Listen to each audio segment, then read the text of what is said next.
હવે સમાચારમાં આગળ વધીએ તો વાવથરાદ વિસ્તારમાં દિયોદર ખાતે સાંસદ ગેનીબેન ઠાકોરના સમર્થનમાં ઠાકોર સમાજ દ્વારા આવેદનપત્ર પાઠવવામાં આવ્યું છે। દરમિયાન ઠાકોર સમાજ સાથે કોંગ્રેસના આગેવાનો પણ જોડાયા હતા અને ગુજરાત પ્રદેશ પ્રમુખ જગદીશ વિશ્વકર્મા વિરુદ્ધ નારા લગાવવામાં આવ્યા હતા। આવેદનપત્ર મારફતે માફીની માંગણી કરવામાં આવી છે અને ચેતવણી આપવામાં આવી છે કે જો માફી માંગવામાં નહીં આવે તો ઉગ્ર આંદોલન કરવામાં આવશે। યુવા નેતા સિદ્ધરાજસિંહ ચૌહાણ સાથે ઠાકોર સમાજના યુવાનો પ્રાંત કચેરીએ પહોંચ્યા હતા। બનાસકાંઠામાં આપેલા નિવેદનને લઈને દિયોદરમાં વિરોધ ઉગ્ર બન્યો છે। સિદ્ધરાજસિંહ ચૌહાણ નિવેદન આપ્યું કે આ માત્ર ગેનીબેન ઠાકોર નહીં પરંતુ સમગ્ર ગુજરાતની મહિલાઓ વિરુદ્ધનું નિવેદન છે।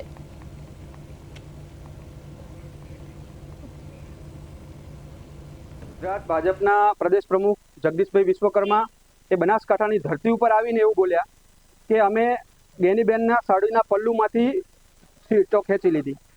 સાડીનો પલ્લુ એ સમગ્ર ગુજરાતની અંદર ને સમગ્ર દેશની અંદર એ મહિલાઓ માટે એક સન્માનનું પ્રતીક છે।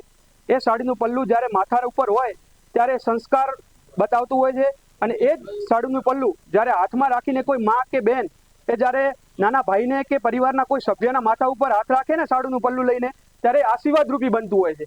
ત્યારે તમે આવી અભદ્ર ટિપ્પણી કરીને ના માત્ર ગેનીબેનનું પરંતુ સમગ્ર ગુજરાત અને દેશની મહિલાઓનું અપમાન કર્યું છે। વારવાર ભાજપના નેતાઓ દ્વારા આવી રીતે મહિલા વિરોધી જે વલણ અપનાવવામાં આવી રહ્યું છે એ ખૂબ જ દુઃખદ છે। જગદીશભાઈ વિશ્વકર્મા ભાજપના ગુજરાતના પ્રમુખ છે અને ધારાસભ્ય લેવલનો માણસ છે। આવો વ્યક્તિ, જવાબદાર વ્યક્તિ જ્યારે આવું નિવેદન આપે એ ખૂબ નિંદનીય છે। જગદીશભાઈ વિશ્વકર્માને માફી માંગવી જોઈએ, કારણ કે આ વાવ-થરાદ જિલ્લાનું જે કલ્ચર છે એ કલ્ચર દરેક સમાજને સાથે લઈને ચાલવાનું।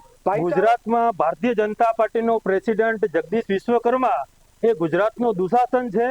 મહાભારતની અંદર દ્રૌપદીનું ચીરહરણ કરી અને કૌરવોનો જે રીતે સત્યાનાશ થઈ ગયો હતો એ રીતે 2027ની અંદર ભારતીય જનતા પાર્ટીનો સત્યાનાશ થઈ જવાનો છે અને ગુજરાતમાં વસતો ઠાકોર સમાજ ગેનીબેનની પડખે ઊભો છે।